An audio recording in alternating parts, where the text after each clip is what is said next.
시청자 여러분 안녕하십니까? 안녕하십니까? 이번 컨텐츠는 2월 2주차 이 빅6 이제 총 정리 한번 해봐 드리도록 하겠습니다. 맨유는 2전 2무를 했고요. 그리고 토트넘은 2전 2패를 했죠. 네. 그리고 맨시티는 2전 2승을 거뒀고요. 리버풀은 1전 1승, 그리고 아스날 1전 1승, 그리고 첼시는 이번 주에 경기가 없었습니다. 저희가 이제 저는 맨유 팬이기도 하고 EPL에서는, 그리고 이제 온 씨는 토트넘 팬입니다. 뭐 그죠? 그쵸? 근데 이번 주는 좀 그렇게 그리 좋지 않은 한 주였습니다. 많이 안 좋았죠. 네, 그렇습니다. 일단 뭐 사우샘프턴전도 마찬가지고 벌리전도 마찬가지고 맥과이어가 엄청나게 그 무력함을 많이 보여줬어요. 그러니까 저는 그 전에 이제 영상에서 물론 제가 편집을 해서 없앴습니다. 왜냐면은 제 의견과 좀 다른 분들이 좀 많이 나올까봐 좀 많이 두려웠었거든요. 왜냐면 그때는 이제 맥과이어에 대한 욕이 좀 많지 않을 때였어요. 근데 제가 그래서 좀 무서워서 편집을 한 게 있거든요. 그 메뉴 경기 있을 때마다 제가 매번 얘기를 했어요. 맥과이어 왜 쓰는지 모르겠다. 저도 항상 맥과이어가 굉장히 답답했는데. 그죠?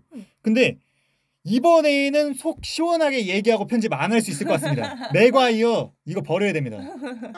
분명히 영입을 했을 때 당시에는 또 이제 이적료도 엄청 주기도 했고 또 기대를 엄청나게 모았던 선수였어요. 그렇죠. 근데 일단 이번 사우샘프턴전이었을 거예요. 이게 굉장히 위험한 장면이 있었죠. 그 안에서 그 파울을 범했다고 전 생각을 했거든요. 그 맥과이어 선수가 공과의 관여 전혀 없이 그냥 밀었어요. 이거는 확실히 페널티킥을 받을 수도 있었는데도 그냥 넘어갔습니다. 이건 정말 다행이에요. 그러니까 이 무승부가 2개 있었는데 이거를 잘못하면 질 뻔했다는 거예요. 그러니까 저는 이제 맨유는 놨습니다. 4위 경쟁 못해요. 저도 토트넘 놨어요. 그죠? 저희 그냥 손잡고 이제 유로파리그 경쟁이나 서로 할까요? 유로파도 못할 것 같은데. 아니요. 맨유는 가능한데 토트넘은 컨퍼런스 가요. 조용히 해요. 토트넘은 컨퍼런스 가요. 그럼 무조건 100%입니다. 왜냐면은 이 경기력은 답이 없어요. 왜냐면 봐봐요. 지금 일단 순위를 일단 한번 놓고 보면은 2월 이제 2주차 순위를 쭉 놓고 보면은 1위 맨시티로 25경기 63점 엄청 압도적입니다. 네, 그리고 2위 리버풀은 24경기 54점. 그러니까 만약에 맨시티와 똑같이 한 경기를 더 치른다고 해도 6점 차이가 납니다. 여기서부터 일단 넘사벽이 생기죠. 그리고 3위는 첼시로 24경기 47점입니다. 그리고 4위 웨스트햄 25경기 41점. 맨유는 24경기 40점으로 5위고요. 아스널도 22경기 39점으로 6위, 울브스 23경기 37점으로 7위, 그리고 토트넘은 22경기 36점으로 8위입니다. 네, 축하드립니다. 아스널 아니면 웨스트햄님들 4위 경쟁을 하시겠네요. 근데 이게 그 문제가 있어요. 만약에 토트넘이 다음 경기가 맨시티잖아요. 네. 이 경기도 이기고 그 뒤에 경기는 좀 편하거든요. 네. 그 경기를 만약에 다 이겼을 시 이제 웨스트햄하고 3경기 차이가 나는 거잖아요.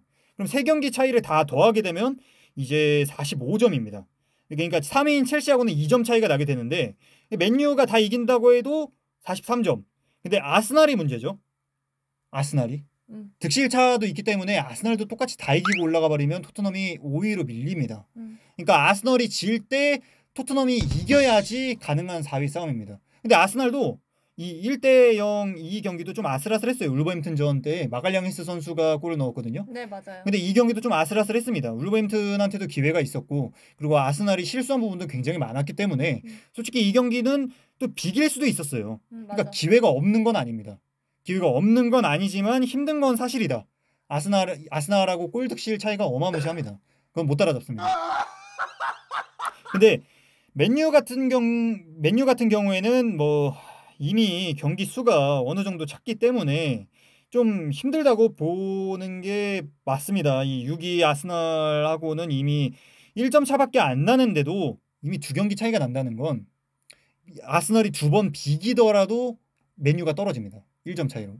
이게 지금 웨스트햄을 왜 빅6가 못 잡아서 이렇게 난리가 난 건지 사실 잘 모르겠습니다. 이게 물론 경기 수 차이도 있어요. 분명히. 진정하세요. 그죠? 똑같은 상황이에요. 근데 뭐 어쨌든 이 맨유 경기를 보면서 좀 아쉬웠던 게 저는 매번 보면서 느꼈어요. 이 호날두 선수에 대해서 많이 사람들이 언급을 많이 하는데 저는 솔직히 그 문제는 아니라고 봐요. 왜냐면 결정력이 낮아진 게 아니라 포지션의 문제예요. 호날두 선수는 원래 이제 왼쪽 윙에 뛰던 선수예요. 네. 이제 그 호날두 선수의 유명한 기술 중에 호날두 찹이라는 기술이 있거든요. 네. 그 이제 뒷발을 이렇게 착 해가지고 그 방향을 전환하는 기술이 있는데 네, 뭔지 알아요. 그런 것들이 왜 생겼겠어요? 측면에서 인버티드 윙어로서 안쪽으로 파고들다가 방향을 바꾸는 기술이거든요. 네. 근데 왜 저는 이 원래 왼쪽 윙이 익숙한 호날두 선수를 왼쪽 윙으로 안 쓰는지 잘 모르겠어요. 산초 선수 때문인가? 근데 레시포드 선수 말고 산초 선수를 오른쪽에 쓰고 호날두 왼쪽에 쓰고 카바니 선수 잘하잖아요. 스트라이커로 쓰면 된다고 생각하거든요. 근데 호날두 선수를 왼쪽 윙에 안 두고 자꾸 스트라이커 위치에 놓는 게 제일 궁금합니다. 호날두 선수의 개인기를 전체적으로 보면 밀고 들어가는 스타일이 아니라 한 명 한 명 벗겨내는 게 분명히 장점인 선수예요. 저는 그렇게 생각하거든요. 그리고 중거리 슈팅도 분명 예술이고요. 근데 그 자리 위치를 보면 손흥민 선수랑 굉장히 비슷하다고 보면 돼요. 그러니까 그 손흥민 존 있잖아요. 그쪽에서 감아 때리거나 아니면 강하게 슈팅을 때려 넣는 게 호날두의 이 플레이 스타일입니다. 그래서 손흥민이 손날두라고 불렸었잖아요. 맞아요. 그런 이유가 있습니다. 근데 자꾸 스트라이커 위치에 쓰면서 그게 자꾸 애매해진 거예요. 왜냐면 호날두 선수가 헤딩도 잘하니까 점프력이 강화를 높이니까 스트라이커 위치까지 쓸 수 있다는 건 알겠어요. 근데 호날두는 스트라이커는 아니에요. 솔직히 말씀드리면. 어떻게 생각하세요? 저는 사실 호날두에 대해서 존시만큼 제가 잘 아는 건 아니기 때문에 뭐 존시 말이 맞을 수도 있어요. 근데 제 생각에는 일단은 메뉴 경기를 전체적으로 보면 특히 이번에 사우스햄튼전이죠. 네. 네. 사우스햄프턴이네요. 사우스햄프턴전을 보면 저는 호날두 때문에 비겼다라고 생각을 하거든요. 아, 그렇습니까? 네. 뭐 그렇게 생각하실 수 있습니다. 왜냐면 그 호날두 선수가 골키퍼를 제친 장면이 있었죠. 사우스햄프턴전에서. 네. 제치고 골을 넣어야 되는데 못 넣었죠. 그때 슈팅을 때렸는데 막혔죠. 내 골이 너무 약하게 나가서 수비수한테 막혔습니다. 그러니까 네. 넣어줘야 될 골들을 많이 못 넣더라고요. 다 놓치더라고요. 저도 그건 좀 아쉬웠습니다. 너무 안일하게 슈팅했다. 옛날에 그 유벤투스 그 세리에에서 하던 거를 하면 안 돼요. 여긴 EPL입니다. 그러니까요. 그죠? 수비가 더 강력합니다. 그래서 저는 호날두 선수가 분명히 지금 메뉴에서 문제는 문제다라고 생각을 해요. 이번 경기만이 아니라 호날두가 지금 계속 무득점이죠? 아, 그렇죠. 지금 5경기인가 네. 아마 지금 무득점으로 알고 있습니다. 네, 이제 공격수가 그래도 뭐 윙어긴 하지만 원래는 아무튼 네. 공격수가 계속 이렇게 넣어줘야 될 공을 못 넣는다는 거는 팀의 스코어에도 분명히 문제를 끼치고 그렇죠. 이제 팀의 분위기에도 문제를 끼치죠. 만약에 이제 네. 공을 넣어서 득점을 올린다면은 이제 전체적으로 팀도 더 활기가 넘칠 거고 그거에 따른 좀 더 좋은 경기를 펼칠 수 있을 텐데 호날두 선수가 자기의 역할을 충분히 하지 못했기 때문에 네. 더욱더 메뉴의 팀의 분위기에도 문제가 미친다. 저는 그렇죠. 그렇게 생각해요. 저도 커버 치는 건 아니에요. 공격수는 당연히 골을 넣어줘야 됩니다. 근데 골을 못 넣기 때문에 호날두 선수의 문제도 있지만 무승부 지금 비긴 것도 벌리전은 좀 아쉬운 게 많았어요. 이제 바란 선수가 이제 초반에 골을 넣었는데 이게 옵사이드가 걸렸고요. 그렇죠. 그리고 포그바 선수도 이제 그 나중에 이제 후반전에 들어간 골은 이제 포그바 선수가 파울을 한 걸로 이제 판정이 돼가지고 골이 취소가 됐습니다. 포그바 선수가 넣은 건 아니고요. 아마 레시포드 선수가 아마 그럴 겁니다. 그러고 나서 이제 사우스햄프턴전에서는 이제 빠른 역습골을 보여주기도 했지만 호날두 선수가 너무 안일한 슈팅을 해서 골을 못 넣기도 했고요. 그리고 이 경기들 전체적으로 보면은 일단 맥과이어 선수 얘기를 저희가 아까도 했지만 이 맥과이어 선수 얘기를 빼놓을 수가 없습니다. 자꾸 놓쳐요 공격수를. 맞아요. 저는 바란 선수는 정말 괜찮은 수비수라고 생각을 해요. 공격 시에 필요하면은 공격진에 잘 가 있고 수비 백업도 빠릅니다. 그리고 발이 빠른 선수죠. 부상만 입지 않는다면 정말 괜찮은 선수지만 근데 문제는 맥과이어 선수가 자꾸 한 명씩 자꾸 공격수를 놓치면서 위험한 장면이 계속 나와요. 수비수인데. 이게 확실히 문제라고 생각을 하고요. 토트넘 얘기도 간략하게 한번 얘기를 해보죠. 네, 토트넘은요. 일단은 지금 정말 너무 안 좋죠. 최근에는 경기들이. 근데 사우스햄프턴전에서는 손흥민 선수가 굉장히 잘했어요. 그죠? 그쵸.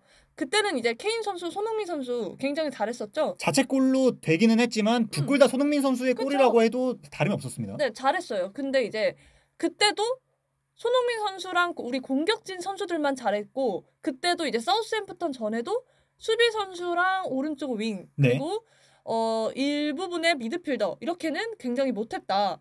그렇기 때문에 사우스햄프턴 전에는 공격수들이 어떻게든 하드 캐리를 했지만 그래도 어쩔 수 없었다가 결론이고 한 줄 평. 네. 울버햄튼 전에는 그 못하는 선수들이 너무 못했기 때문에 우리 공격수들도 같이 못해줬다. 한 줄 평. 아니 근데 저는 이 사우샘프턴전은 특히나 저는 좀 되게 어이가 없었던 거는 굉장히 잘해서 손흥민 선수가 약간 좀 하드 캐리를 해줬죠. 그리고 나서 2대1까지 80분까지는 끌고 왔습니다. 네. 근데 이게 연속으로 두 골을 먹히는 게 정말 말도 안 되는 행위예요. 그러니까요. 지키기만 했어도 비기는 거였어요. 그러니까. 근데 그렇다고 공격을 너무 과하게 시도해서 이제 수비진이 뚫렸다 이런 것도 아니었습니다. 그 상대적으로 약팀으로 평가받는 사우샘프턴한테 이렇게 져버리는 건 정말 말도 안 된다고 생각하고요. 지금 두 경기가 둘 다 두 실점이에요. 그죠? 저런 하위 팀들한테, 하위 팀은 아니지만 물론 상대적인 하위 팀들한테. 그죠? 이제 비교를 했을 때는 이제 이 실점이 된 거죠. 특히 울버햄튼전은 제일 어이가 없었던 건 이제 전반에 두 골을 연속으로 먹히면서 시작을 했어요. 다 안 먹힐 수 있는 골이었어요. 그러면서 세스뇽 선수가 24분에 이제 교체가 됐죠. 네, 이제 이런 문제가 있습니다. 확실히 토트넘은 지금 현재 주소는 그렇습니다. 그죠? 근데 이 얘기는 저희가 토트넘은 할 얘기 많으니까 이건 좀 컨텐츠로 따로 다루도록 하죠. 다음 영상에 좀 만들 수 있게. 네, 맞아요. 그럼 일단 맨시티는 진짜 말해서 뭐합니까? 진짜 무슨 한 폭의 그림을 보는 것 같아요. 진짜 덕배 예술가예요. 맨시티 선수들은 덕배 칸셀루 그 뭐냐 뭐 방금 덕배 안 나온 경기 그 노리치 시티전에서도 그렇죠. 와 진짜 진첸코 뭐 베르나두르 실바 말할 필요가 없습니다. 진짜. 모든 선수가 예술이에요. 그러니까 한 명도 안 빼고 그냥 아주 오프 더블이 미쳤어요. 근데 여기서 만약에 여름에 이적되는 선수까지 포함이 된다 이러면 맨시티 더 못 막습니다. 챔스 우승 각. 챔스 근데 명장병 때문에 안 돼요. 페페 명장병 때문에 안 됩니다. 진짜 그게 딱 오프 더블 움직임이랑 이제 딱 멀리서 봤을 때 진짜 예술하는 것 같아요. 네, 그렇죠. 축구하는 진짜 무슨 예술가들이야 이 사람들은. 칸셀로 선수가 브렌트포트전에서 보여줬던 그 수비수들을 뚫고 들어가는 움직임은 진짜 웬만한 공격수보다 드리블이 좋았다. 과언이 아닙니다. 맞아. 노리치 시티전에서 처음에 후벤 디아스 선수가 실수를 하긴 했지만 그 뒤에는 뭐 또 좋은 모습도 보여줬고. 네, 그렇습니다. 원래 워낙 잘하는 선수기 때문에 뭐 원숭이도 나무에서 한 번은 떨어졌다 이런 느낌이었고. 그렇죠. 뭐 디아스 선수는 뭐 말할 필요가 뭐가 있겠습니까? 그냥 맨시티도 솔직히 말할 게 별로 없어요. 그냥 너무 잘해요. 리버풀도 마찬가지입니다. 리버풀도 뭐 이 아놀드 선수 너무 탐나는 자원이죠. 와, 어떻게 수비수가 그것도 주발이 아닌 발로 슈팅을 그렇게 차요? 그렇죠. 이 선수는 사실상 어떻게 보면 약발이 없다고 표현을 해도 될 것 같습니다. 양발이라고 표현을 해도 될 것 같고요. 그리고 크로스는 뭐 자타공인이죠. 그렇죠. 정말 조타 선수 키가 그렇게 큰 것도 아닌데 조타 선수 머리에만 가요. 맞아요. 난 이게 너무 궁금해. 이 크로스의 정확도가 왜 이렇게 높은지 너무 궁금하고 진짜. 그거는 솔직히 맨시티나 리버풀이 지금 1, 2위를 할 수 있었던 이유 저는 명확하게 말씀드리지만 공격진도 있지만 분명히 수비수들의 맞아. 역할이 너무 큽니다. 빌드업이 거기서부터 가는 게 너무 세요. 정말 수비가 강해야지 허리가 강하고 허리도 강해야지 공격이 가는 건데 그 밑에 두 개가 안 되면은 그렇죠. 아무리 공격이 좋아도 지금 보세요. 우리 누구 팀에는 에메르송 있고 누구 팀에는 칸셀루랑 아놀드가 있고 이런 상황입니다. 그죠? 굉장히 탐나죠. 그리고 뭐 아스날전은 솔직히 좀 되게 아쉬웠어요. 그러니까 그 울버햄튼전에서 이제 1대0으로 이기긴 했습니다만 마갈량이스 선수가 이제 득점을 하면서 근데 이것도 사실 좀 위험했습니다. 울버햄튼전을 굉장히 비길 수도 있었고 자칫하면 질 수도 있었던 경기예요. 근데 울버햄튼이 굉장히 지금 좀 많이 잘 치고 올라오는 느낌이 굉장히 강합니다. 울버햄튼이 정말 지금 토트넘보다 순위가 높잖아요. 그렇죠.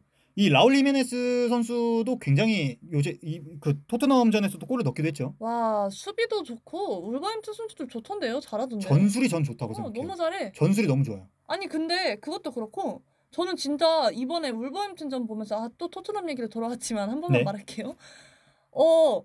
이제 울버햄튼 공격수들은 박스 안에 상대팀의 수비가 더 많아도 공격이 전개가 되거든요. 공격만 그렇죠. 봐도. 네. 근데 토트넘은 울버햄튼 수비수들보다 4대4 이런 상황에서도 공격이 안 돼요. 네, 뭐 그냥 여기까지 할게요. 그렇죠. 뭐 일단은 그러면 일단 여기서 한번 일단 정리를 일단 해보도록 하겠습니다. 맨유는 좀 아쉬웠다. 다 이길 수 있는 경기였지만 마지막에 자꾸 실점을 하는 이런 안타까운 모습을 계속 보여줬고요. 토트넘은 뭐 할 말 없습니다. 그리고 맨시티는 맨시티 했다. 그리고 리버풀도 리버풀 했다. 1, 2는 1, 2 했다. 네, 그리고 아스날은 4위에 좀 더 가까워졌다. 네, 그리고 첼시는 경기를 안 했다. 뭐 이렇게 정리를 해보도록 하겠습니다. 네, 시청해주셔서 감사합니다. 네, 시청해주셔서 감사합니다.